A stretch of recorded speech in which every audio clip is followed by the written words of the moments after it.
সে বিপাকে যদি সন্তান মারা যায়, সবার আগে জানে তাহার জনম দুঃখীমায়। নীরবে মা অশ্রু ফেলে সন্তানেরই পানে চায়, নীরবে মা অশ্রু ফেলে সন্তানেরই পানে চায়। কান্দে না যেন মায়, কান্দে না যেন মায়। সন্তানেরই জন্য মায়ে করলে মুনাজাত, ফিরাতে পারেন না প্রভু মায়ের দুটি হাত। সন্তানেরই জন্য মায়ে করলে মুনাজাত, ফিরাতে পারেন না কভু মায়ের দুটি হাত। মায়ের পায়ের নিচে বেহেশত, এই কথা ভুইল না হায়। মায়ের পায়ের নিচে বেহেশত, এই কথাটি ভুইল না হায়। কান্দে না যেন মায়, কান্দে না যেন মায়। মায়ের চোখে ঝরলে পানি আল্লাহর আরশ কাইপা যায়। মায়ের চোখে ঝরলে পানি আল্লাহর আরশ কাইপা যায়। কান্দে না যেন মায়, কান্দে না যেন মায়। উপস্থিত সম্মানীয় সুযোগ্য আজকের এই চলমান জলসার স্বনামধন্য সভাপতি, মঞ্চে উপবিষ্ট ওলামায়ে ইকরাম, দূর দূরান্ত থেকে আগত সম্মানীয় অতিথিবৃন্দ, আমার সম্মুখে বসে থাকা ছোট বড় দিনদার ইমানদার মুমিন ভাই সকল, এবং পর্দার অন্তরালে প্রজেক্টের মাধ্যমে দেখনেওয়ালি সম্মানিতা মা ও বোনেরা, প্রথমে সেই মহান মুনিবের দরবারে প্রশংসা করি যে মহান মুনিব আমাদেরকে একটি মসজিদ কেন্দ্রিক আয়োজিত মাহফিলে কিছু কোরআন ও হাদিসের আলোচনা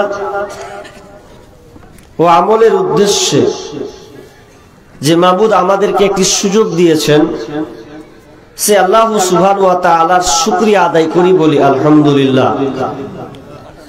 অতঃপর শান্তি বর্ষিত হোক আমাদের শেষ নবী জনাবে মুহাম্মদুর রাসূলুল্লাহ, আমরা সবাই পাঠ করি সাল্লাল্লাহু আলাইহি ওয়াসাল্লাম।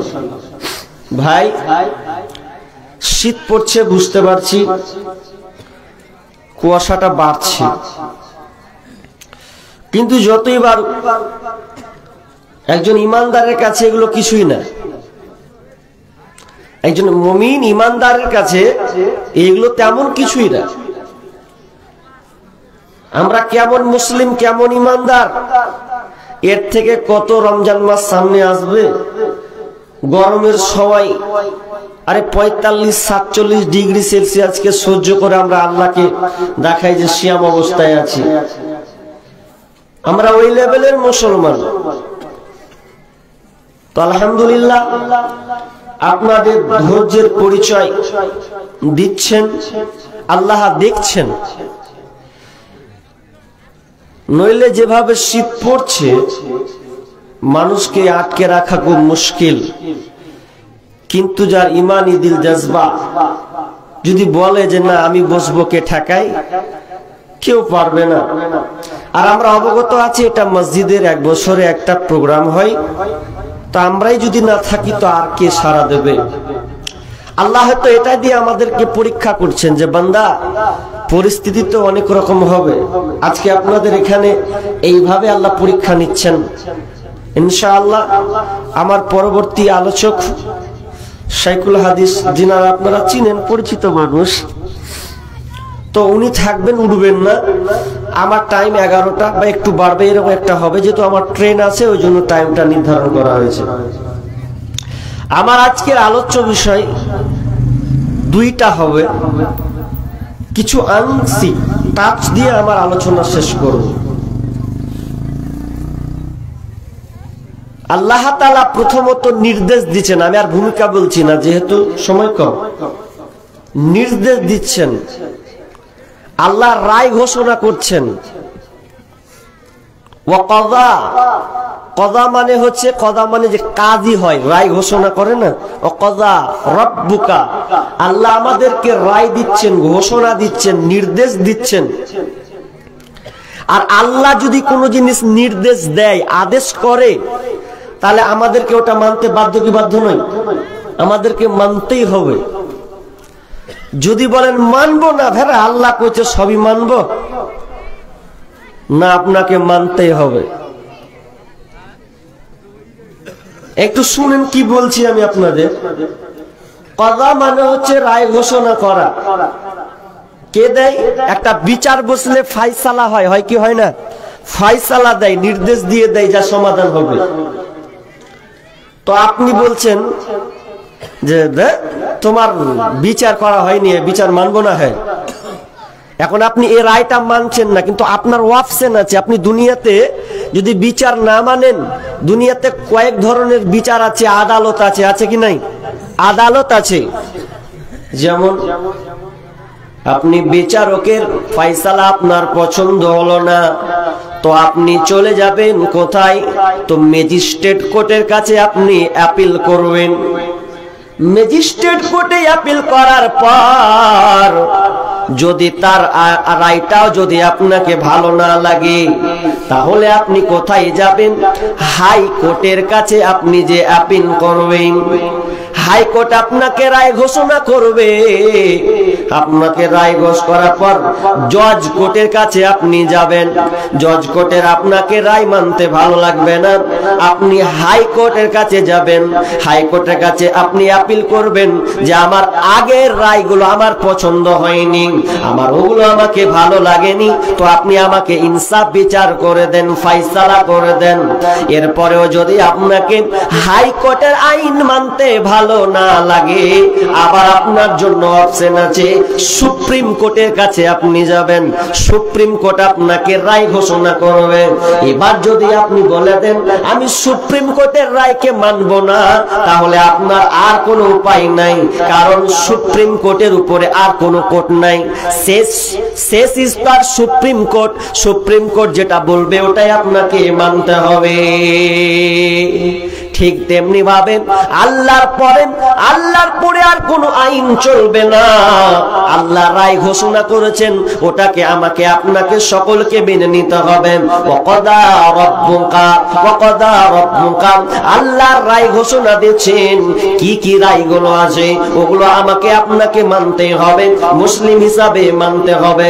যদি না মানেন তো আমার আল্লাহ বলছেন, যারা আমার রায়গুলোকে মানবে না, যারা আমার রায়গুলোকে মানার কোনো প্রবণতা নেই, তার ইচ্ছা নাই, আমার আল্লাহ বলছেন কোনো অসুবিধা নাই, তবে আমার একটা কাজ তোদেরকে করতে হবে, আমার আইন তোদেরকে মানতে হবে না, আমার কোরআনকে তোদেরকে মানতে হবে না। তোর যা মন চাই হারামি করে বেড়া, বদমাশি আপনার কিনা বাটপারি করে বেড়া, আপনি সাতমান করে বেড়াগা, 2 নম্বরি করে বেড়াগা, আমার আল্লাহ কোনো আফসোস নাই। তবে শুনলে যদি আমার আইন না মানতে ভালো লাগে, আল্লাহ সুবহানাহু ওয়া তাআলা বলেন, ইয়া মাশারাল জিন্নি ওয়াল ইনসি ইন ইসতাতা'তুম আন তানফুযু মিন আকতারিস সামাওয়াতি ওয়াল আরদ ফানফুযু লা তানফুযুনা ইল্লা বিসুলতান। আল্লাহ বলেন, ওরে জিনেরা, ওরে মানুষেরা, যদি আমার আইন তোমাকে ভালো না লাগে, যদি আমার নির্দেশগুলোকে মানতে না ভালো লাগে, তাহলে তোরা একটা কাজ কর, একটা একটা কাজ কর, বেশি কাজ নয়, ওই কাজটা করে দে, আমি আল্লাহ কিছুই তোদেরকে বলবো না। সে একটা কাজ কি, আমার পৃথিবী ছেড়ে তোরা অন্য কোন জায়গায় চলে যা, আমার একটা কাজ কর, কিছু করতে হবে না, যা করে নাই মানতে হবে না, খালি একটা কাজ, আমার দুনিয়াটা ছেড়ে দে, যা, ঝামেলা শেষ। কোথায় যাবেন আপনি? মঙ্গল গ্রহে যাবেন, চাঁদের দেশে যাবেন, কোথায় আপনি যাবেন? ভূগর্ভে আপনি যাবেন, মাটির নিচে আপনি যাবেন, কোথায় যাবেন? আল্লাহ বলছেন সবই তো আমার রাজত্ব, এ কোনো রাজত্ব বাইরে আমার কোনো কিছু নয়, তোমার ক্ষমতা নয়, আমি আল্লাহ কি শুনে লাও, আলাইসাল্লাহু বিআহকামিল হাকিমিন, আমি হচ্ছেন বড় বিচারকের বিচারক, আমার চাইতে বড় আর বিচারক কেউ নাই, অতএব তোদেরকে আমার আইনকে মানা লাগবে। প্রথমে আল্লাহর আইন কি মানতে হবে? ওয়াকাদা রাব্বুকা আল্লা তা'বুদু ইল্লা ইয়া, আল্লাহ বলেন প্রথম আমার নির্দেশ হচ্ছে তোমরা আমাকে মানতে গিয়ে তোমরা অংশীদার স্থাপন করবে না, আল্লা তা'বুদু ইল্লা ইয়া, আমাকে ডাকতে গিয়ে তোমরা প্রথমত অংশীদার স্থাপন করবে না, কারণ তোমরা যদি আমাকে বাদ দিয়ে অন্য কাউকে প্রাধান্য দাও তাহলে কিন্তু এটা বাড়াবাড়ি হবে, এটা কখনোই আমার সাথে মানায় না। প্রথম কাজ কি? আল্লাহর ইবাদত করতে গিয়ে শরীক করা যাবে না, আল্লাহকে ডাকতে গিয়ে কোনো অংশীদার স্থাপন করা যাবে না। আল্লাহ একজন না দুইজন ভাই? একজন। আল্লাহ একজন, আল্লাহ সব জায়গায় আছেন। অনেকে বলে কি বলে না, এটা কিন্তু ভুল, গুনাহ হবে, কিন্তু আল্লাহ সব জায়গায় নাই। আমরা বলি আল্লাহ সব জায়গায় বিরাজমান, এ কথাটা ভুল কথা। আল্লাহ ৭ আসমানের উপরে আছেন, আরশে সমাসীন। আপনি বলতে পাবেন না যে আল্লাহ সব জায়গাতে আছেন। একটা কথা আছে, ১০ যেখানে আল্লাহ সেখানে, এরকম একটা প্রবাদ বাক্য আছে, ১০ যেখানে আল্লাহ সেখানে বললে এটা গুনাহ, শিরক হবে। ১০ যেখানে মানে কি? যেখানে নোংরামিতা চলছে, 10টা লোক আছে, নোংরামিতা চলছে, আচ্ছা ওখানে যদি বলি আল্লাহ আছে, এটা বলা ঠিক হবে? ঠিক হবে না। বেধর্মীদের অনুষ্ঠান আছে, ওখানে 10 জন বলে ভ্যাট করছে, বলেন ওখানে আল্লাহ আছে? নাই। আল্লাহর ক্ষমতা সব জায়গায় আছে, এই কথা আপনি বলতে পারেন যে আল্লাহর ক্ষমতা সব জায়গায় আছে, কিন্তু আল্লাহ সব জায়গায় আছে এ কথা বললেই গুনাহ হবে, শিরক হবে। এটা অংশীদার, পার্টনারশিপ করা যাবে না, শিরক। আপনি সাধারণভাবে বুঝে নেন, অংশীদার স্থাপন করা, পার্টনারশিপ গ্রহণ করা। পার্টনারশিপ আপনারা বুঝেন? পার্টনার কি? পার্টনার কখন হয়? 3টা ক্ষেত্রে হয়। কটা ক্ষেত্রে হয় জি ভাই? 3টা ক্ষেত্রে। যারা বিজনেস ব্যবসা করেন ভালো করে দেন, মানে অংশীদার করা যায় 3 ক্ষেত্রে। এক, আপনার ইচ্ছা আছে ব্যবসা করার, কিন্তু আপনার কাছে টাকা নাই, টাকা আপনার কাছে নাই, এই জন্য আপনার বন্ধুকে বললেন ভাই রে তুই আমার সঙ্গে কি একটা ব্যবসা করবি, দুজন মিলে পার্টনারশিপ হব, দুজন মিলে এই ব্যবসাটা চালাবো, তুই 50,000 দিবি, আমি 50,000 দিব, 1 লাখ করে এই ব্যবসাটাকে আমরা দাঁড় করাবো, এটাকে বলা হয় পার্টনারশিপ। কিন্তু আল্লাহর সঙ্গে এটা তো মানাই না, আল্লাহর সঙ্গে তো মানাই না। বলেন আল্লাহ কি কোনো ধন ভান্ডারে কোনো অভাব আছে? কোনো অভাব নেই। রাহমাতি ওয়াসাআত কুল্লা শাই, আল্লাহ পৃথিবীর রহমতটাকে বেষ্টন করে ঘিরে রেখেছেন, আল্লাহর রহমতের কোনো শেষ নাই, আল্লাহর কোনো অভাব নাই। অনেক লোক বলে ভাই আমার কাছে টাকা আছে, আমার কাছে টাকা আছে, কিন্তু আমার কাছে বুদ্ধি নাই, এই জন্য দেখবেন অনেক লোক আর একজনকে নেই, চল রে ভাই আমার বুদ্ধিটা খুব কম, আমি মনে হয় চালাতে পারবো না, টাকা আছে ঠিকই কিন্তু ব্যবসা কেমন করে চালাবো, তুই আয় আমিও আয়, দুজন মিলে পার্টনারশিপ করে দুজন মিলে আমরা মানে একসঙ্গে হয়ে আমরা ব্যবসাটাকে চালাবো, এটাকে বলা হয় সংমিশ্রণ, পার্টনারশিপ। কিন্তু আল্লাহ কি প্রয়োজন পড়েছে? না না না, আল্লাহর কোনো প্রয়োজন পড়েনি। আল্লাহ তো কোনো বুদ্ধির অভাব নাই, বরং আল্লাহ বলেছেন ওয়ামা উতিতু মিনাল ইলমি ইল্লা কালিলা। আল্লাহ বলছেন তোমাদেরকে আমি সামান্যতম জ্ঞান, ওই বুদ্ধিটা দিয়েছি। সমুদ্রের পানি ফোটা মতন জ্ঞান বুদ্ধিটা তোমাদের তার কম দিয়েছে। তার মানে আল্লাহ কত জ্ঞানী শুনেলেন, তো আল্লাহর সঙ্গে কোনো মানাই না। নাম্বার 3, অনেক লোক বলে আমার টাকাও আছে, বুদ্ধিও আছে, কিন্তু আমি অচল, আমার দ্বারা সম্ভব নয়। এই জন্য দেখবেন অনেক লোক বলে ভাই বন্ধু দোস্ত, তোর সঙ্গে দুজন মিলে আমরা ব্যবসা করব, আমি অক্ষম ব্যক্তি, ওখানে যেতে পারবো না, তুই থাকলে আমার সুবিধা হবে, দুজন মিলে ব্যবসা করব। কিন্তু আল্লাহ তাআলা তো এরকম অক্ষম নয়, নাউজুবিল্লাহ। আল্লাহ হচ্ছেন কি ইন্নাহু আলিমুন কাদির, আল্লাহ হচ্ছেন সর্বশক্তিমান। পার্টনারশিপ করা যাবে না, আল্লাহর সঙ্গে কাউকে দাঁড় করানো যাবে না। অনেক গভীর তথ্য কথা আছে, বলছি আপনাকে। মনে করুন আজকে জালসা হচ্ছে, ভালো করে শুনেন তো। জালসা হতে গিয়ে আপনি নেন বাড়িতে, আপনি আমার বক্তব্য শুনছেন আপনারা কেউ ধরলেন যে আপনি বাড়িতে নেন, এর একটা ধরলেন। আর আজকে কি যে ব্যাপার, বীরনগরে আজকে ফের জালসা, তো জালসা আপনি বিদেশ মানুষ, বিদেশ খেটে খান।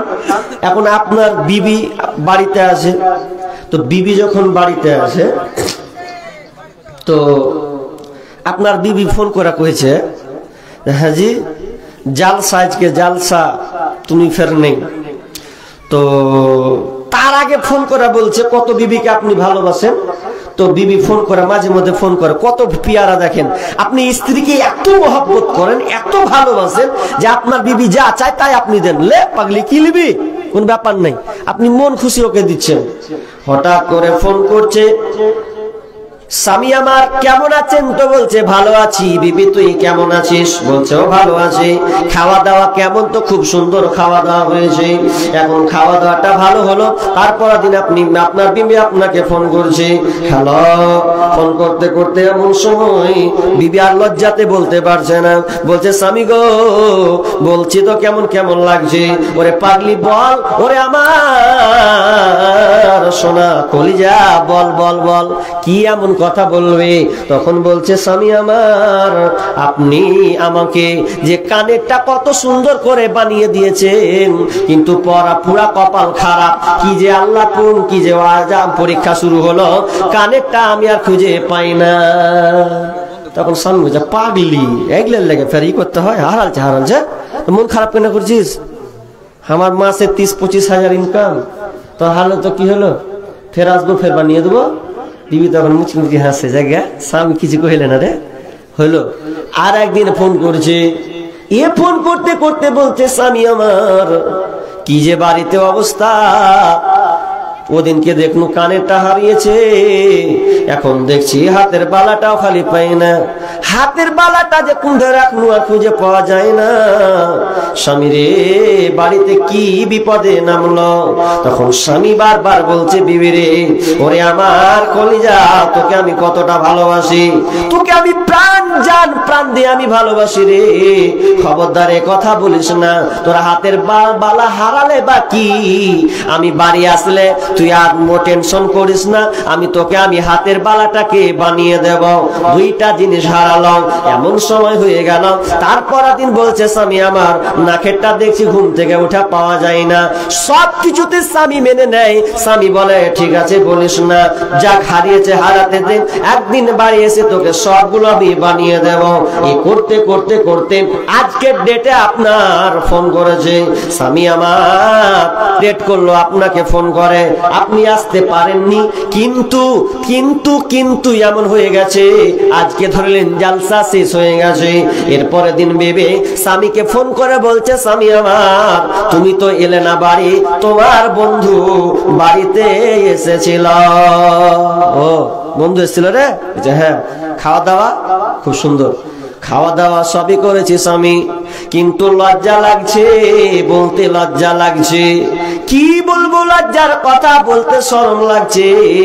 স্বামীকা তার শরমটাকে ভাঙায় আর বলে, বল রে বিবি কি হয়েছে বল, শরম করিস না, তুই তো আমি তো তোর স্বামী, স্বামীকে বলবি না তো আর কাকে বলবি।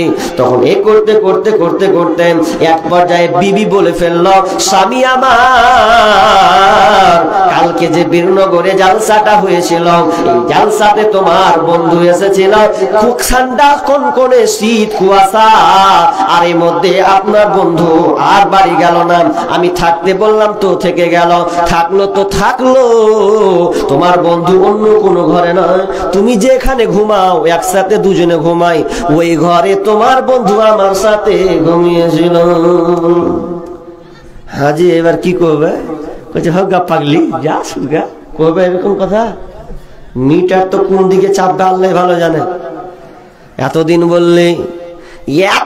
বললি নাকের হারালো কানের হারালো, আমি মেনে নিলাম, কত সোহাগ সোহাগ কথা, নাকের ফুল হারিয়েছিস মেনে নিয়েছি, স্বামী এগুলো খবরদার মানবে না, সবই মেনে নিতে আছে, কিন্তু এমন একটা জঘন্য কথা বলেছে যেখানে স্বামীর জায়গা স্বামীর অধিকার স্ত্রীর কাছে, ওই স্ত্রী অধিকারটা তার বন্ধুকে মানে পর পুরুষকে দিল, এটা কোনোদিন কোন স্বামী বলবে না আহারে ঠিক আছে, বরং যেমনই শুনবে সঙ্গে সঙ্গে বলবে দাঁড়া, আরে আজকে পানি ঢুকবো, তুই কত বড় কাজ করেছিস, আমার জায়গা বাদ দিয়ে অন্য কাউকে ঢুকিয়েছিস, আমি এটা কোনো মতেই মেনে নিব না, আমার তো আর সহ্য হয় না, তোকে এখনই এসে আমি তালাক দেবই।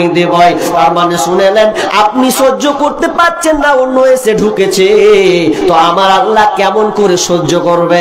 যে আল্লাহ আপনাকে সুন্দর করে বানিয়েছে, যে আল্লাহ আপনাকে 24 ঘন্টা রব হিসাবে প্রতিপালক হিসাবে চালায়, সে রব কেমন করে সহ্য করে যে আপনি আল্লাহকে বাদ দিয়ে অন্য কাউকে আপনি ডাকবেন? সম্ভব নয় এটা। তার মানে শিরক খুব জঘন্য কাজ। আমরা খালি মানুষ বুঝি না যে শিরক না কি না, শিরক এত ভয়াবহ একটি পাপ, জঘন্য একটি পাপ, লম্বা ঘটনা, লম্বা আলোচনা আছে, কয়েকটা কথা কেটে কেটে আমি আপনাদেরকে বলবো। আমরা বেশিরভাগ মানুষ আপনার কিনা শিরকে জর্জরিত আছে। আল্লাহ সুবহানাহু ওয়া তাআলা সূরা ইউসুফের 116 নম্বর আয়াত আল্লাহ বলেন, ওয়ামা ইউমিনু আকসারুহুম বিল্লাহি ইল্লা ওয়া হুম মুশরিকুন। অনেক লোক ঈমান আনার পরেও মুশরিক, ঈমান আনার পরে অনেক লোক মুশরিক হয়ে গেছে, অনেক লোক ঈমান আনার পরেও মুশরিক হয়ে গেছে। আবার ঈমান আনোরে কালেমা পড়িয়া পশ্চিমে তাকাইয়া দেখো বেলা যাই ডুবিয়া, আবার ঈমান আনোরে, আবার ঈমান আনোরে কালেমা পড়িয়া পশ্চিমে তাকাইয়া দেখো বেলা যাই ডুবিয়া, আবার ঈমান আনোরে।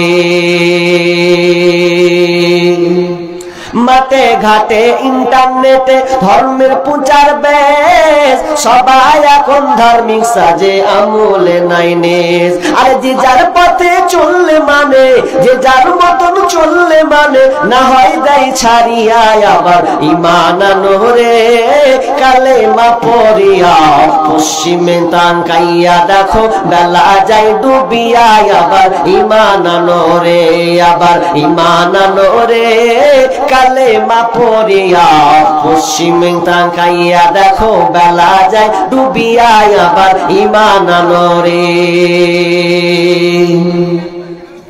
ঈমান আমরা হারা হয়ে গেছি। আবু মুআজকে বলছেন, হে মুআজ তুমি কি জানো বান্দার উপরে আল্লাহর অধিকার কি? হে মুআজ তুমি কি জানো বান্দার উপরে আল্লাহর অধিকার কি, আল্লাহর পাওনা কি? তখন বলছেন আল্লাহ বলছেন ইয়া মুআজ আতাদরি মা হাক্কুল্লাহি আলাল ইবাদ। সঙ্গে সঙ্গে মুআজ বলছেন ক্বালা আল্লাহু ওয়া রাসূলুহু আলাম, আল্লাহ এবং তার রাসূল জানে বান্দার উপরে আল্লাহর অধিকার কি, এ ব্যাপারে আমি বলতে পারবো না। ইয়া মুআজ আতাদরি মা হাক্কুল্লাহি আলাল ইবাদ ক্বালা আল্লাহু ওয়া রাসূলুহু আলাম ক্বালা আইয়াবুদুহু ওয়া লা ইশরিকু বিহি শাইআ। বান্দা আল্লাহর সঙ্গে অংশীদার স্থাপন করবে না, আল্লাহর সঙ্গে বান্দা পার্টনারশিপ গ্রহণ করবে না। এক কথায় সে আল্লাহকে ডাকতে গিয়ে আর অন্য কাউকে সে অধিকার দেবে না। এবার মুআজকে বলছে মুআজ রে আতাদরি মা হাক্কুহু আলাই, যদি বান্দা আল্লাহকে তার অধিকার দেয় তো বান্দা কি পাবে? তখন মুআজ বলছেন ক্বালা আল্লাহু ওয়া রাসূলুহু আলাম, আল্লাহ তার রাসূল ভালো জানেন। বলছেন ক্বালা আল্লাহ ইউআদ্দিবাহুম, বিশ্বনবী বললেন যদি বান্দা আল্লাহর অধিকার দেয় তাহলে ওই আল্লাহ বান্দাকে কোনোদিন শাস্তি দিবে না। যদি আল্লাহকে একমাত্র আল্লাহকে ডাকেন, আল্লাহ বান্দা আল্লাহর অধিকারটা দেয় তাহলে আল্লাহ ওই বান্দাকে কোনোদিন শাস্তি দিবে না। আবু জার রাদিয়াল্লাহু তাআলা আনহু একদিন বিশ্বনবীর সঙ্গে যাচ্ছেন, যেতে যেতে যেতে যেতে এক পর্যায়ে আবু জারকে বলছেন আল্লাহ রাসূল বলছেন আবু জার তুমি এখানে পাথরে থাকো, চারদিকে পাথর চারদিকে পাথর। এমন সময় বলছেন আবু জার তুমি এখানে থাকো, আমি আসছি, যতক্ষণ না আসবো ততক্ষণ পর্যন্ত। কিছুক্ষণ পর আল্লাহ রাসূল বলতে বলতে বলতে বলতে আসছেন যদি সে চুরিও করে, যদি সে ব্যভিচার করে, যদি সে চুরিও করে, যদি সে ব্যভিচার করে, যদি সে চুরিও করে, এ বলতে বলতে বলতে বলছেন আবু জার বলছেন ইয়া রাসূলুল্লাহ আপনি এই শব্দ কি বলছেন? আর আমি কিন্তু শুনতে পাচ্ছি না আপনি কারোর সঙ্গে কথা বলছিলেন। আল্লাহ রাসূল বলছেন ওরে আমার সাহাবী রে, জিবরিল এসেছিল আমার কাছে, তো জিবরিল আমাকে বলল যদি কেউ আল্লাহর সঙ্গে শরীক না করে তাহলে ওই লোকটা জান্নাতে চলে যাবে, ওই লোকটা জান্নাতে যাবে, জাহান্নামে যাবে না। আবু আল্লাহ রাসূল বললেন এ জিবরিল লোকটা যদি আপনার কিনা জিনা করে তাও কি জান্নাতে যাবে? ফেরেশতারা বললেন হ্যাঁ তাও জান্নাতে যাবে। বললেন লোকটা যদি চুরি করে, চুরি করলেও জান্নাতে যাবে। তার শেষে বলছে তা বারবার কথাটা তিনবার বলছে, অথচ শুনলেন তার মানে কি? তার মানে কি ভালো করে বুঝেন। আমি বলছি না যে আপনি চুরি করে জান্নাতে যাবেন, এখানে বোঝাতে চেয়েছে শিরিক কত ভয়াবহ পাপ, শিরিক কত বড় গুনাহ বন্ধুরে, শিরিক কত ভয়াবহ গুনাহ। বুখারী মুসলিমের হাদিসটা আমি আপনাদেরকে শোনাচ্ছিলাম, সবচাইতে বড় ভয়াবহ গুনাহ হচ্ছে শিরিক। শিরিক করে যদি আপনি মারা যান তাহলে আপনি জান্নাতে যাবেন না, কিন্তু শিরিক মুক্ত জীবন যাপন করে আপনি যদি চুরিও করে নেন কিংবা আপনার দ্বারা জেনা ব্যভিচার হয়ে যায়, হতে পারে আল্লাহ আপনার উপরে সেদিন দয়া করে আপনাকে জান্নাতে দিয়ে দেবে। কিন্তু বিন্দু মাত্র যদি আপনি শরীক করে দেন, জাবের রাদিয়াল্লাহু তাআলা বলছেন বলছেন মান মাতা ইউশরিকু বিল্লাহি শাইয়া দাখালান নার। আমার স্ত্রী দান করলো 1000 টাকা, আচ্ছা বাপের জন্য আর ছেলের জন্য। আপনার স্ত্রী বাপের জন্য আর ছেলের লেগে, তাই তো 1000 টাকা দিয়েছেন। আল্লাহুম্মা সাল্লি আলাইহা আল্লাহুম্মা বারিক আলাইহা, এটা রাখেন, ইনশাআল্লাহ শেষে দোয়া করে দিছি। কি ঘটনাটা বলছিলাম যে জাবের বলছেন কেউ যদি বিন্দু মাত্র শরীক করে, ভালো করে শুনছেন, অনেক তথ্য দিয়ে আপনার দিতে হবে আপনাকে। বিন্দু মাত্র কেউ যদি শিরক করে, আল্লাহর সঙ্গে অংশীদার করে, তাহলে ওই লোকটা জাহান্নামে যাবে, আর জাহান্নামে যাবে।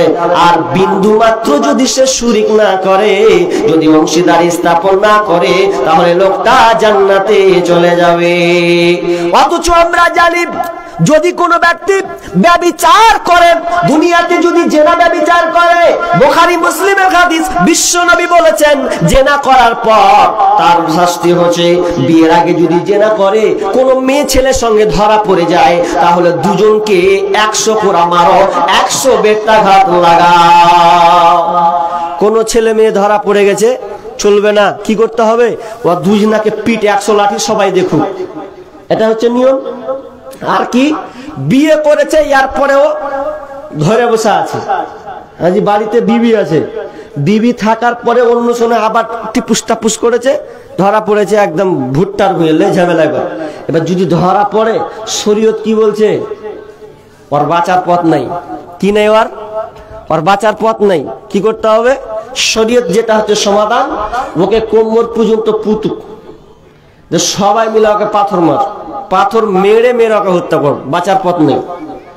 পৃথিবীতে অনেক পাপ আছে, পাপ থাকার পরেও ওকে মার্ডার করতে হবে। মার্ডার করা হলেও কিন্তু দুইটা পাপ মার্ডার করার কথা হলেও সে কিন্তু পরিত্রাণ পেয়ে যাবে। কেউ যদি বলে আমি ইসলামকে মানবো না, ইসলাম ত্যাগ করে দিলাম, মুরতাদ হয়ে গেলাম, ইসলামকে ত্যাগ করে যদি অন্য কোন ধর্মকে সে মেনে নেয়, মুরতাদ যদি হয়ে যায়, তাহলে শরীয়ত বলছে ওকে মেরে ফেলতে হবে, ওকে হত্যা করতে হবে। কিন্তু ওই লোকটার বাঁচার পথ আছে, বাঁচার পথ আছে।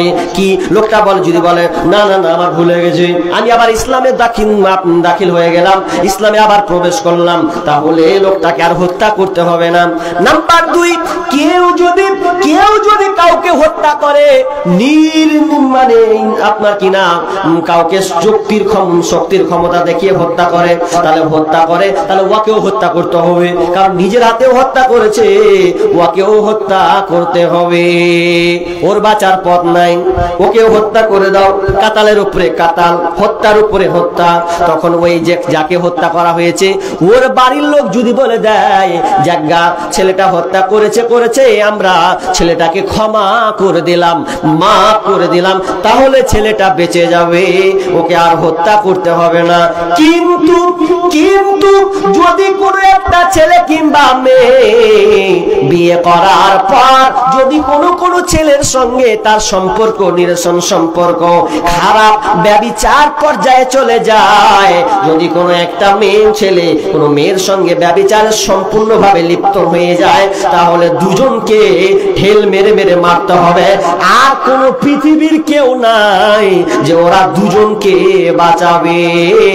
ওই জন্য আল্লাহ রাসূল বলছেন, ইয়া জিবরিল, ব্যভিচার করলেও কি জান্নাতে যাবে? ব্যভিচার তো খুব খাতারনাক জিনিস, তারপরে ও কি জান্নাতে যাবে? বলছে হ্যাঁ জান্নাতে যাবে। খালি কি বাদ থাকতে হবে? কি মুক্ত হতে হবে? শিরক মুক্ত হবে, শিরিক মুক্ত হতে হবে। আপনাকে আমি একটা উদাহরণ দিই। আপনারা চাষি মানুষ এখানকার না? চাষি তো চাষ করেন। আচ্ছা, চাষি করতে গেলে যদি ভুঁয়ে যদি আপনি চাষ করার পরে যদি ওগুলোকে না হাত দেয়, তো ঘাস আগাছা বের হয় কি বের হয় না? তো ঘাস যদি বের হয়, তো ঘাস মারার জন্য বিষ আছে না নেই? আজে মেরে দিবেন, আর পট্টি না কি বলে, সবুজ কালার হলদা নিয়ে আসবেন, মেরে দেন, সব মরে যাবে। তো আপনি বাড়ি থেকে বের হচ্ছেন, বের হওয়ার পর করলেন জায়গা চাষ করব, তো ঘাস হয়ে আছে, আগে ঘাসটিকে মারবো, মেরে ফেলবো, তারপরে চাষ করব। তো এই জন্য আপনি বাজারে যাচ্ছেন। তো বাজারে যেতে যেতে আবার বিবি বলছে, হাজি কুন্ডে যাচ্ছ? তো কইছে এতে যাচ্ছি রে পাগলি, ভাই বিষ আনতে। বিষ যে আনতে যাচ্ছ তোমার ভুঁয়ের লেগে, তো তোমার বেটা যে পায়খানা করছে, এই ঢেললে পায়খানা থামেই না, তো এক কাজ করো না, ওই সেরাপ গলা একটা নিয়ে আসবে। ও ঠিক আছে, দুটো একসঙ্গে বাজার, সেরাপও নিবে আবার বিষও নিবে। এবার বিষ যখন দুজন বাজারে চলে গেছে, ফার্মেসিতে বলছেন, ভাই বেটা পায়খানা করছে, তো একটা ওষুধ দেন, একটা সেরাপ গলা দেন। একটা সেরাপ দেওয়া হলো। আপনার কিনা সেরাপ দেওয়ার পর ওটাকে ব্যাগে ভরলো। এবার সারের দোকানে গিয়ে বলছে, বিষের দোকানে গিয়ে বলছেন, ভাই ঘাস মারা বিষ দেন। ওটাও একটা কোটা দিল।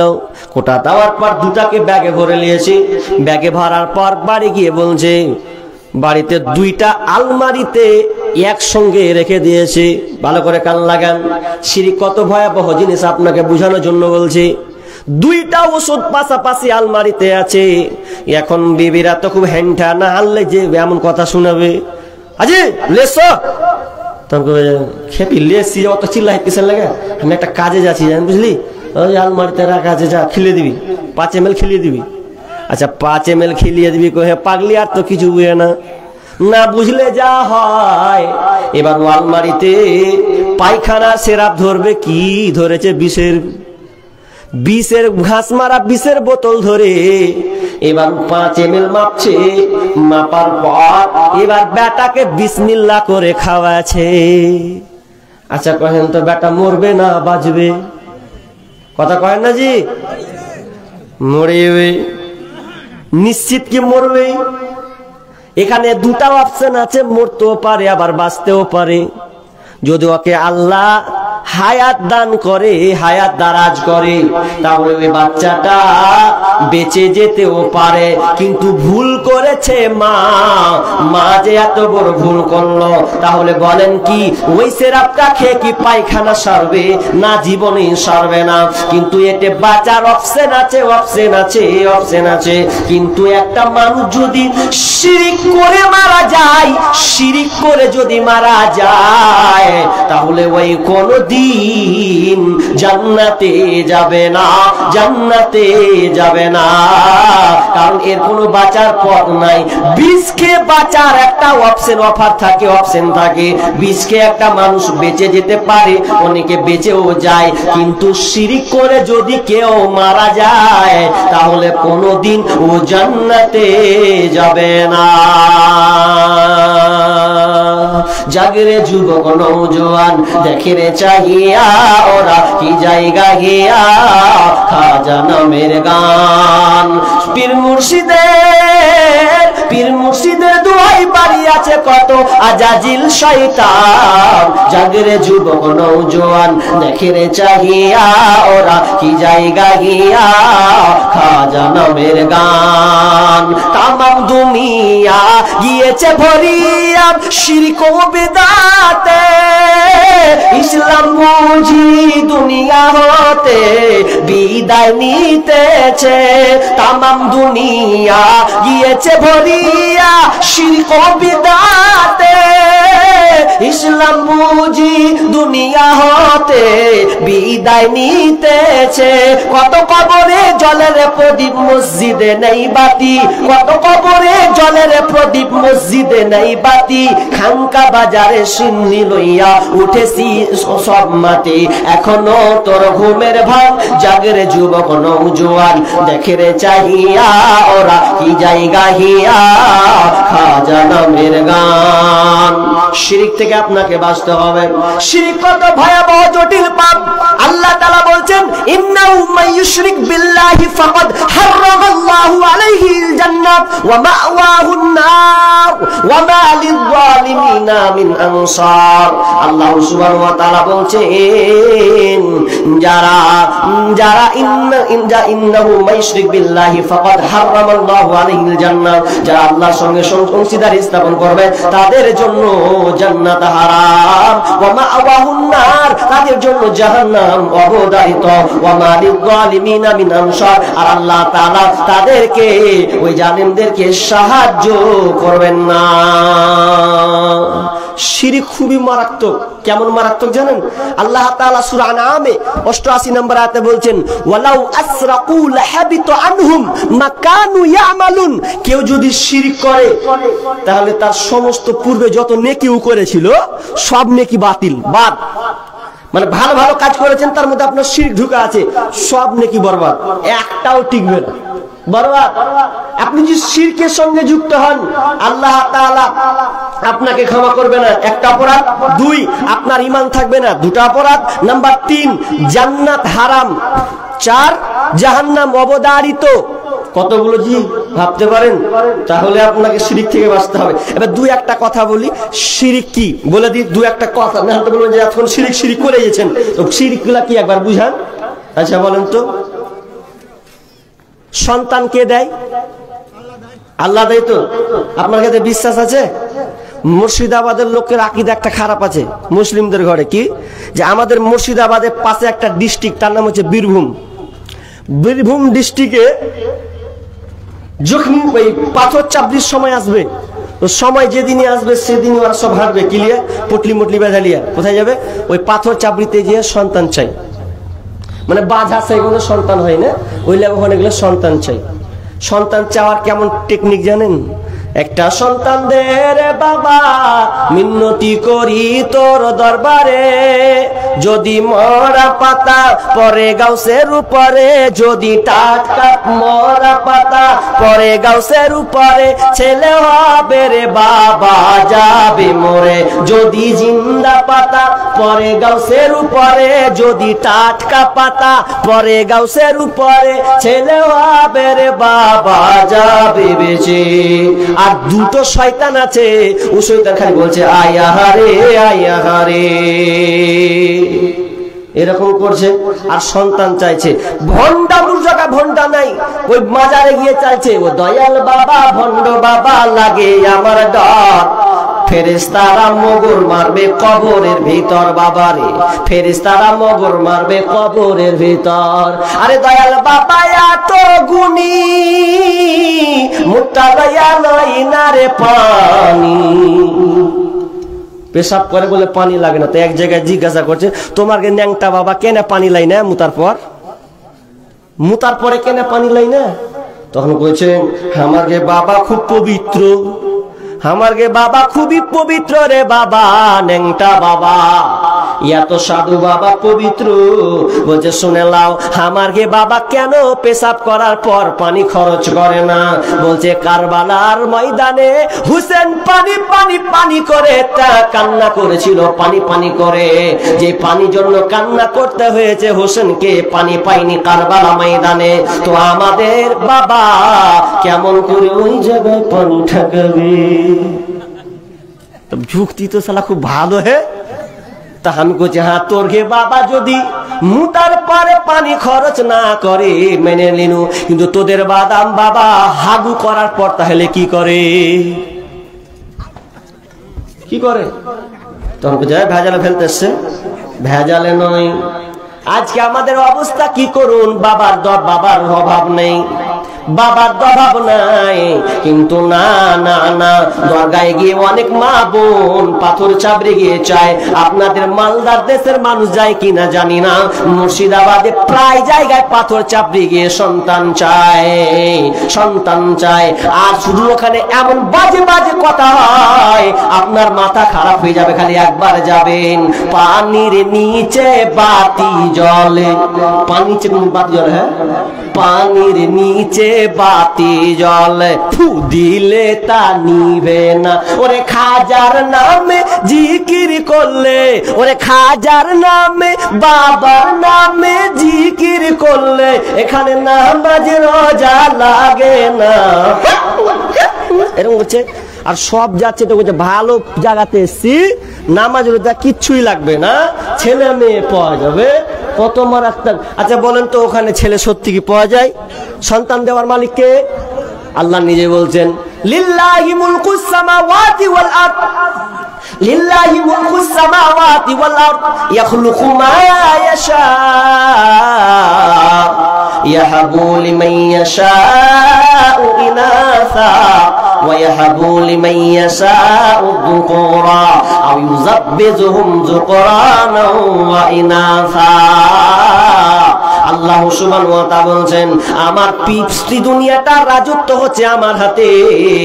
ইয়াখলুকু মা ইয়াশা, আল্লাহ যাকে ইচ্ছা, যাকে আল্লাহ যাকে চান তাকে দিতে পারেন, আল্লাহর যেটা ইচ্ছা তাকে তাই দান করেন। ইয়াহাবু লিমান ইয়াশাউ ইনাসা, আল্লাহ সুবহানাহু ওয়া তাআলা যাকে চাই কন্যা সন্তান দান করে, আবার আল্লাহ যাকে চায় তাকে পুত্র সন্তানও দান করেন। আল্লাহ যাকে চায় তাকে পুত্র কন্যা দুটাই দান করে। আর আল্লাহ যাকে চায় তাকে বন্ধা বানিয়ে দেয়, বাঝা বানিয়ে দেয়। যাকে আল্লাহ বাঝা বানিয়ে দেবে আর ওই কোনদিন জীবনে মা হতে পারবে না, যতই দরকার যাক। কয়টা বাজছে? কয়টা ঘড়িটা কই? জয়টা বাজুক, ইনশাআল্লাহ হয়ে যাবে। ওটা নিয়ে নাম দেখ, ঘড়িটা হার কাছে নেই, কটা আছে? থাক, ওইভাবে থাক। তো কি বলছিলাম, যে সন্তান যদি চাইতে হয় আল্লাহর কাছে সন্তান চাইতে হবে।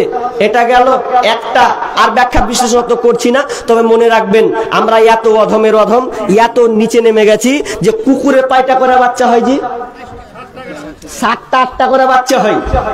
অথচ দেখবেন কোনোদিন ওই কুকুর মাজারে যায়নি, গেছে? কোনোদিন তাবিজকে বাধা লাগেনি। কোন ছাগলকে দেখবেন যে হয়নি, ও ঠিক ধৈর্য রেখেছে, হয়ে গেছে। তাই এবার বলেন তো, কুকুর না গেলে বাচ্চা হয়, মুরগি আপনার কি নাম, শুকর যেটা জঘন্য, উ না গেলে আর মাজারে না গেলে বাচ্চা হয়, কুকুর না গেলে বাচ্চা হয়, বানর না গেলে আর বাচ্চা হয়। আর মানুষকে বলে যেতে হয়, তো কুকুর ভালো না মানুষ ভালো? তো কুকুরই ভালো। তোমাকে আবার মাঝারি তো লজ্জা করা দরকার যে কুকুরে 8টা করে বাচ্চা হচ্ছে, তোমার একটাও হয় না। তুমি আল্লাহর কাছে চাও, নবীরা পর্যন্ত আল্লাহর কাছে চেয়েছেন, রব্বি হাবলি মিনাস সালিহিন, আল্লাহ তুমি আমাকে নেক্সট দাও। আর ছোট্ট একটুকু বলে দিই, একটা কথা। দ্বিতীয় নম্বর আল্লাহ বলছেন দ্বিতীয় রায় মানতে হবে কি, ওয়াবিল ওয়ালিদাইনি ইহসানা, তোমরা পিতামাতার সঙ্গে সৎ ব্যবহার করবে, সৎ ব্যবহার করবে। তার মানে আমরা এখন কত ভালো, বাপ মাকে খুব ভালোবাসি, ভালোবাসেন? বাপ মাকে ভালোবাসতে হবে। আল্লাহ তাআলা আল্লাহর পরে পরে কেন মা বাপের কথা বললেন? আল্লাহ তো বলতে পারতেন নবীদের কথা, নবীদের, সাহাবীদের, তাবিদের ভালো ভালো ব্যক্তির কথা তো উল্লেখ করতে পারতেন, কিন্তু না, নাম আল্লাহর পরে পরে স্থান যাকে দেওয়া হলো তিনি হলেন মা বাবা। মা বাবা যদি নারাজ থাকে তাহলে আল্লাহকে ইবাদত করে কোনো লাভ হবে না, আল্লাহ তাআলা কোনো ইবাদতকে কবুল করবে না। ইম্মা ইয়াবলুগান্না ইনদাকা কিবারা আহাদুহুমা আও কিলাহুমা ফালা তাকুল লাহুমা উফফিন ওয়ালা তানহারহুমা। আল্লাহ বলেন ইম্মা ইয়াবলুগান্না ইনদাকাল কিবারা আহাদুহুমা আও কিলাহুমা, যদি তোমাদের বাপ মা বার্ধক্যে পৌঁছে যায়, বয়স্ক হয়ে গেছে, অচল হয়ে গেছে, ঠিক মতন খেতে পারে না, ঠিক মতন চলতে পারে না, তাহলে শুনে নাও, বাপ হোক কিংবা মা হোক কিংবা উভয় দুজনে হোক না কেন, তো আল্লাহ তাআলা বলেন ইম্মা ইয়াবলুগান্না ইনদাকাল কিবারা আহাদুহুমা আও কিলাহুমা ফালা তাকুল লাহুমা উফফিন, খবরদার ধূপ শব্দ ব্যবহার করবে না, ফালা তাকুল লাহুমা উফফিন ওয়ালা তানহারহুমা, খবরদার ধমকে চেঁচিয়ে বিরক্ত হয়ে কোনো কথা বলবে না, ওয়া কুল লাহুমা কওলান কারীমা, এবং শ্রদ্ধাজনিত ভাবে কথা বলবে, শ্রদ্ধাজনিত ভাবে কথা বলবে, একদম নরম ভাবে কথা বলবে। জীবনে খবরদার, আল্লাহ একটার পর একটা বলছেন, আপনি আশ্চর্য হয়ে যাবেন। জি, মা বাপের ব্যাপারে এত ভাবে একটার পর একটা আলোচনা করেছেন। আপনি কোরআনকে ঘুরুন, তালাশ করুন, আমি তালাশ করেছি, আপনি করে দেখুন একবার। যেই কোরআনের সালাতের কথা আছে বিস্তারিত কিন্তু আলোচনা নাই, হাদিসে আছে। হজের কথা আছে বিস্তারিত নাই, যাকাত আছে বিস্তারিত নাই, পর্দা আছে বিস্তারিত নাই, কিন্তু মা বাপের ব্যাপারে আল্লাহ কোরআনে একটা করে বর্ণনা করেছেন যা অন্য কোনো বিষয়ে এমন ভাবে বর্ণনা করেননি। আপনি আশ্চর্য হয়ে যাবেন বাপ মা কি জিনিস। আল্লাহ তাআলা বলছেন ووصينا الإنسان بوالديه حملته أمه وهنا على وهن وفصاله في عامين أن اشكر لي ولوالديك وإلي المصير। আল্লাহ বলছেন ووصينا الإنسان بوالديه حملته أمه وهنا على وهن। আল্লাহ বলছেন তোমরা পিতামাতার সঙ্গে ইহসান করবে। কেন তোমরা পিতামাতার সঙ্গে ইহসান করবে? শুনে নাও, তুমি যখন তোমার মায়ের পেটে ওয়াহানান আলা ওয়াহানিন, যখন তুমি ছোট, মায়ের দুর্বলতার উপরে দুর্বলতা, তুমি মায়ের পেটে আছো 3 মাস 4 মাসের, মায়ের দুর্বলতা তত বাড়বে, পেটের ভিতরে তুমি যত বড় হবে তত মায়ের কষ্টটা বাড়বে। হতভাগারে, মায়ের আদর যত্ন তুমি নিতে জানলে না। যুবক তোমাকে বলে শোনো, তুমি যেদিন বিবাহ করবে সেদিন বুঝতে পারবে সন্তান মা হওয়ার কতটা কষ্ট। তোমার বিবির পাশে গিয়ে বসবেন, ঘুমাবে। তোমার বিবি যদি প্রেগনেন্ট হয়, 3 মাসের বাচ্চা তার পেটে আছে, বিবি বলবে স্বামী আমার ঘুম আসে না। কেন রে বিবি ঘুম আসে না? কেন তো বলবে তোমার ছেলে আমাকে লাথি মারে, একবার ডান দিকে যায় বাম দিকে যায়, ঠিক মতন ঘুমাতে পারে না, না বসে সুখ হয়, না দাঁড়িয়ে সুখ, না শুয়ে সুখ, কোন অবস্থাতে মা শান্তি পায় না। কারণ এই সন্তান 9 মাস 10 দিন ধরা খুব কঠিন কাজ। এটা খুবই কঠিন কাজ। এই কাজটা যত কঠিন, বাচ্চা যখন ডেলিভারি হবে তখন আরো কঠিন হবে, আরো কঠিন হবে। কিন্তু অনেক হতভাগা বেঈমান আছে, মায়ের সঙ্গে খারাপ নোংরা কাজ করে, বাপের সঙ্গে খারাপ অন্যায় কাজ করে। খবরদার না, তোমরা মায়ের সঙ্গে খারাপ অশ্লীলতা করবে না। বেয়াদব, তুমি মা বাপের সঙ্গে তুমি ধমকে কথা বলো, বাপ মাকে তুমি ভাগ করতে চাও? আরে তোর যখন স্ত্রীর পেটে সন্তান আসবে তুই দেখবি কেমন কষ্টটা হয়, সেদিন বুঝতে পারবি। আরে তুই তো মায়ের পেটে ছিলি, মায়ের পেটে যখন ছিলেন তখন কেমন বাপ মায়ের যে কতটা কষ্ট হয়েছে। আরে কত মা সন্তান প্রসব দিতে গিয়ে মারা যায়। কেন মারা যায়? ডাক্তাররা বলছেন, যারা বিজ্ঞ ডাক্তার তারা একটা পোস্ট করেছেন, একটা মা যখন সন্তান ডেলিভারি যখন প্রসব দেয়, প্রসব যন্ত্রণা ওঠে, তখন ওই যন্ত্রণাটা কত মারাত্মক। একটা মানুষ স্বাভাবিক গতিতে 47 ইউনিট ব্যথা অনুভব করে, কিন্তু যখন সন্তান মা যখন ডেলিভারি দেয় তখন ওই মাকে আর 47 নয়, বাড়তে বাড়তে বাড়তে 57 থেকে 58 ইউনিট ব্যথা অনুভব করতে হয়। 58 ইউনিট ব্যথা অনুভব করতে হয়। ওই 58 ইউনিট ব্যথা এতটা অনুভব করতে হয় যে অনেক সময় সহ্য করতে না পেরে সন্তান প্রসব হয়ে যায়, সন্তানটা বেঁচে যায়, মা মারা যায়। এত কষ্ট। 600 হাড়কে একসাথে ধরে যদি ভেঙে যত কষ্ট হয়, তো একটা মাকে সন্তান প্রসব দিতে গিয়ে এতটা বেশি কষ্ট হয়। ওই জন্য দেখবেন অনেক মা মারা যায়। আপনি দেখবেন সোশ্যাল মিডিয়াতে খোঁজ নিবেন, অনেক আছে, আপনার হয়তো মানি অনেকে আছে সন্তান বেঁচে আছে, মা বেঁচে নাই। ওই মাকে আমরা তাচ্ছিল্য করি, বয়স্ক হয়ে গেলে ওই মাকে আমরা ঠিক মতন খেতে দিই না, ঠিক মতন আমরা দেখাশোনা করি না। আল্লাহ বলছেন ওয়াকফিদ লাহুমা জানাহাযুল্লি মিনার রাহমা। তোমার মা যদি বেঁচে থাকে খবরদার তাদের সঙ্গে শ্রদ্ধাজনিত কণ্ঠে কথা বলবে। তোমার মায়ের সঙ্গে তুমি তোমার রহমতের বাজুকে বিছিয়ে দেবে, তোমার রহমতের বাজুকে বিছিয়ে দেবে। রহমতের বাজু কাকে বলা হয় আমি আপনাকে বলিনি যে আপনি শুয়ে যান দিয়ে আপনার মা আপনার পেটের উপরে চাপুক, বাপ চাপুক না। রহমতের বাজু বলা হয়, আহসানুল বায়ান তাফসীর করেছেন, রহমতের বাজু বলা হয় একটা পাখি যখন বসে তখন ডানাটাকে এইভাবে গোছিয়ে নেই, আবার যখন উড়ন্ত শুরু করে আবার ডানাটাকে সুন্দর করে মেলে দিয়ে আকাশে উড়ে।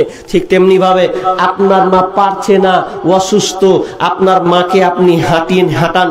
আপনার মা গোসল করতে পারে না, আপনার দায়িত্ব হচ্ছে আপনার মাকে আপনি গোসল করিয়ে দেবেন।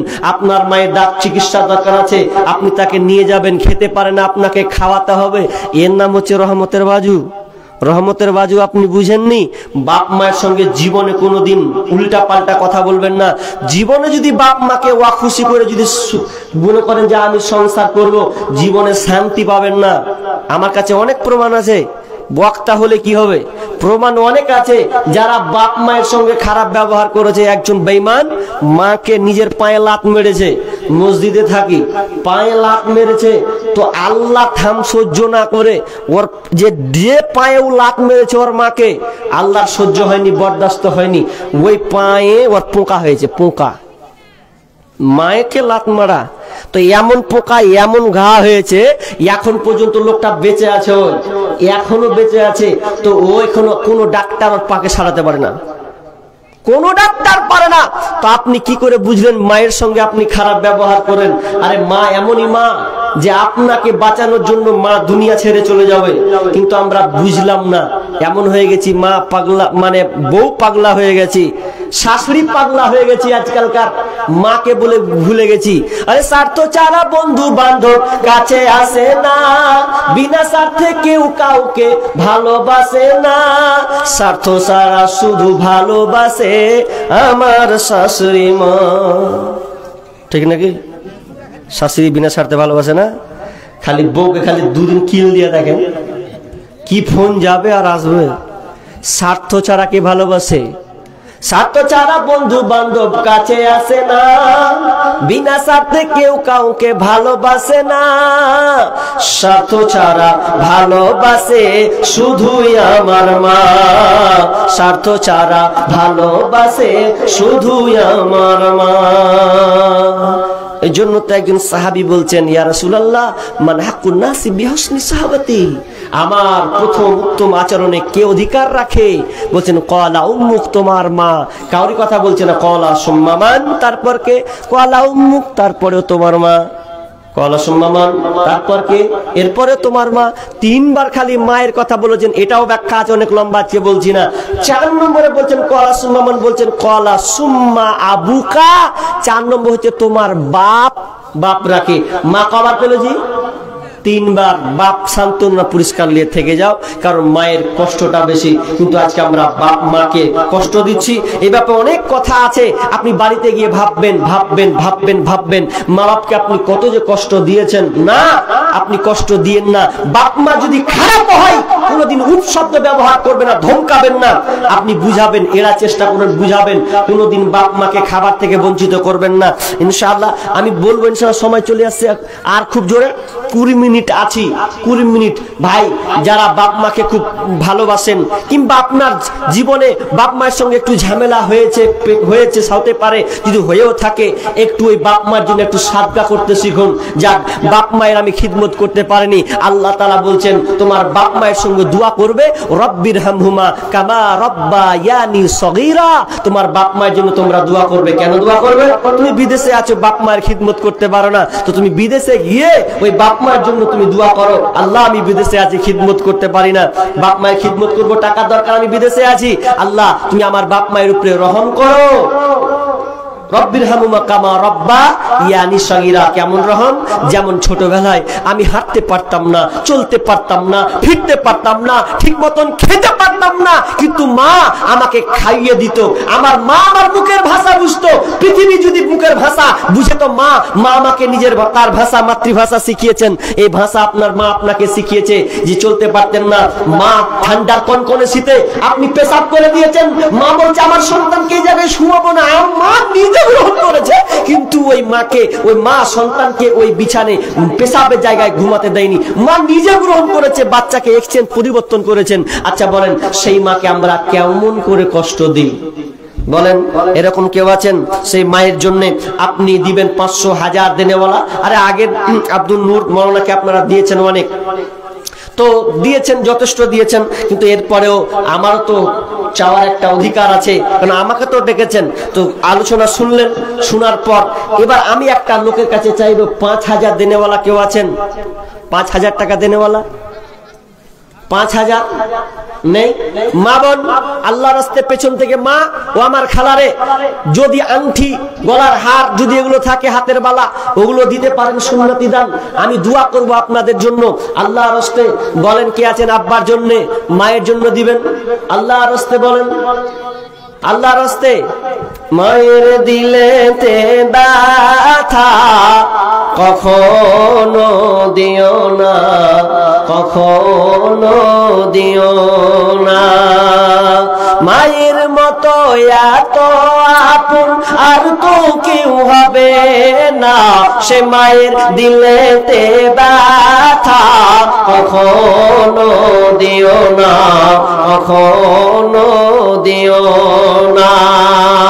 মায়ের সুখের তরে মা, ছেলের সুখের তরে মা, মরতে রাজি হবে, যত চাওয়া পাওয়া। আব্বা মারা গেছেন। ও আচ্ছা আচ্ছা, আপনার আব্বা মারা গেছেন, এই জন্য তিনি কত? 1300 টাকা দিয়েছেন। আল্লাহুম্মা সাল্লি আলাইহি, আল্লাহুম্মা বারিক আলাইহি। মালিক, মালিক রে, তার নেক সন্তান আব্বার জন্য 1300 টাকা দিয়েছেন। মালিক, আল্লাহ তুমি সে দানকে আল্লাহ তুমি গ্রহণ করে নাও। মালিক, আব্বা মারা গিয়েছে, কবরে কেমন কি হালাত, কিন্তু কবর খুব ভয়ঙ্কর জায়গা মাবুদ, অন্ধকার কবর, কেউ টিকতে পারবে না, কেউ থাকতে পারবে না, যেখানে কোনো বিছানা নাই, কোনো ল্যাপ গাথা নাই, সামান্য ঘরে ঘুমালেও ল্যাপ গাথা দিয়ে ঠান্ডাকে মিটাতে পারি না মাবুদ, সামান্য একটা তিনখানা সাদা কাফন দিয়ে মাবুদ রে সে হালাতে আমাদেরকে সফল হয়ে যেতে হবে। মাবুদ, তার আব্বা কবরস্থ হয়ে আছে, মাবুদ কবরটাকে তুমি প্রশস্ত করে দাও, অন্ধকার কবরকে তুমি আলোকিত করে দাও, তার পরনে জান্নাতি বিছানা বিছিয়ে দাও, আমিন সুম্মা আমিন। মায়ের মতো হই না আপন, হই না তাহার তুলনা, হায় রে আমার মা, আমার জনম দুঃখী মা, হায় রে আমার মা, আমার জনম দুঃখী মা। ছোট থেকে বড় হলাম যেই মায়েরই কোলে, সেই মা এখন ছেড়ে গেল আমায় কাফেলে, ও মা আমায় কাফেলে। বেনামিতে 5,000 নাম বলেনি জি, কে যে কোন পার্টি ছিল আল্লাহ জানে। তো 5,000 টাকা, আচ্ছা যাক 5,000 টাকা দিয়েছেন বেনামিতে। আল্লাহুম্মা সাল্লি আলাই, আল্লাহুম্মা বারিক আলাই। রব্বুল আলামিন আল্লাহ যে উদ্দেশ্যে দিয়েছে, আল্লাহ তুমি দানকে কবুল করে নাও। আল্লাহ রুজি রোজগারে বরকত দাও, বালা মুসিবত দূর করে দাও। আত্মীয় স্বজনকে আল্লাহ তুমি সহি সালামতে রাখিও। মালিক তার দান খেতে তুমি বরকত দাও, যতদিন থাকবে আল্লাহ তুমি সহি সালামতে রাখিও। আল্লাহ তার আত্মীয় স্বজন মারা গেলে আল্লাহ তুমি তাদেরকে ক্ষমা করে দিও। আমিন সুম্মা আমিন। ছোট থেকে বড় হলাম যেই মায়েরই কোলে, সেই মা এখন ছেড়ে গেল আমায় কাফেলে, ও মায়া আমায় কাফেলে। ছোট থেকে বড় হলাম যেই মায়েরই কোলে, সেই মা এখন ছেড়ে গেল আমায় কাফেলে, ও মায়া আমায় কাফেলে। মা ছাড়া একলা জীবন লাগে না রে ভালো, দুনিয়া থেকে হারিয়ে গেছি দুই নয়নের আলো, আমার দুই নয়নের আলো। সে মায়ের কথা পড়লে মনে, সে মায়ের কথা পড়লে মনে ঘুম যে চোখে আসে না। হায় রে আমার মা, আমার জনম দুঃখী মা, হায় রে আমার মা, আমার জনম দুঃখী মা। মা ছিল মোর আধার ঘরে পূর্ণিমারি চাঁদ, মা ছাড়া সেই ঘরখানাতে নাই রে কোনো সাদ, আমার নাই রে কোনো সাদ। বাড়িতে যদি মা না থাকে তো ঘরটাই অন্ধকার, ভালোই লাগে না। মায়ের মহাব্বত ভালোবাসা, মুখের মায়ের হাসি দেখলে প্রাণটা জুড়িয়ে যায়। সেই মাকে আমরা কেমন করে আজকে ভুলে গেছি ভাই। মুয়ের মুখের হাসি আর হাসি নাই, মা কবর হয়ে বাসি হয়ে আছে, কবরবাসী হয়ে আছে। সেই মায়ের কথা একটু মনে করুন না, একটু দয়া করুন না, একটু আব্বার জন্য ভাবুন না, যে যারা দুনিয়া থেকে আমাকে, যারা দুনিয়াতে আমাকে পৃথিবীর আলো দেখিয়েছে, তাদের জন্য আপনারা আসুন। মা বোন, মায়েদের প্যান্ডেল থেকে 2খানা আংটি পেয়েছি। মা বোন আংটি নাই, আংটি যা আছে আছে, গলার হারগুলো না চা খায় না, চা দুধ চা খায়। তো আল্লাহর রাস্তে বলছি যে বলেন 5,000 টাকা একটা পেয়েছি, একটা জোড়া হনবেন? আর আপনি আজকে না দিবেন 10 দিন পর দেন। দেখেন মসজিদটা দেখলাম, ওপর ঢালাটা ঢালতে হবে দেখলাম, খুব সুন্দর পজিশনে একটা রাস্তার ধারে, মাশাআল্লাহ খুব ভালো লাগলো। কিন্তু আপনাদের এই ক্ষুদ্র ক্ষুদ্র অর্থে দানে ইনশাআল্লাহ এই মসজিদ হয়ে যাবে আশা করছি। তবে দানগুলো একটু দিতে একদম ঝাড়তে হবে, দানগুলা কম দিলে হবে না। তো বলেন আর একটা 5,000 টাকা দেনেওয়ালা আল্লাহর রাস্তে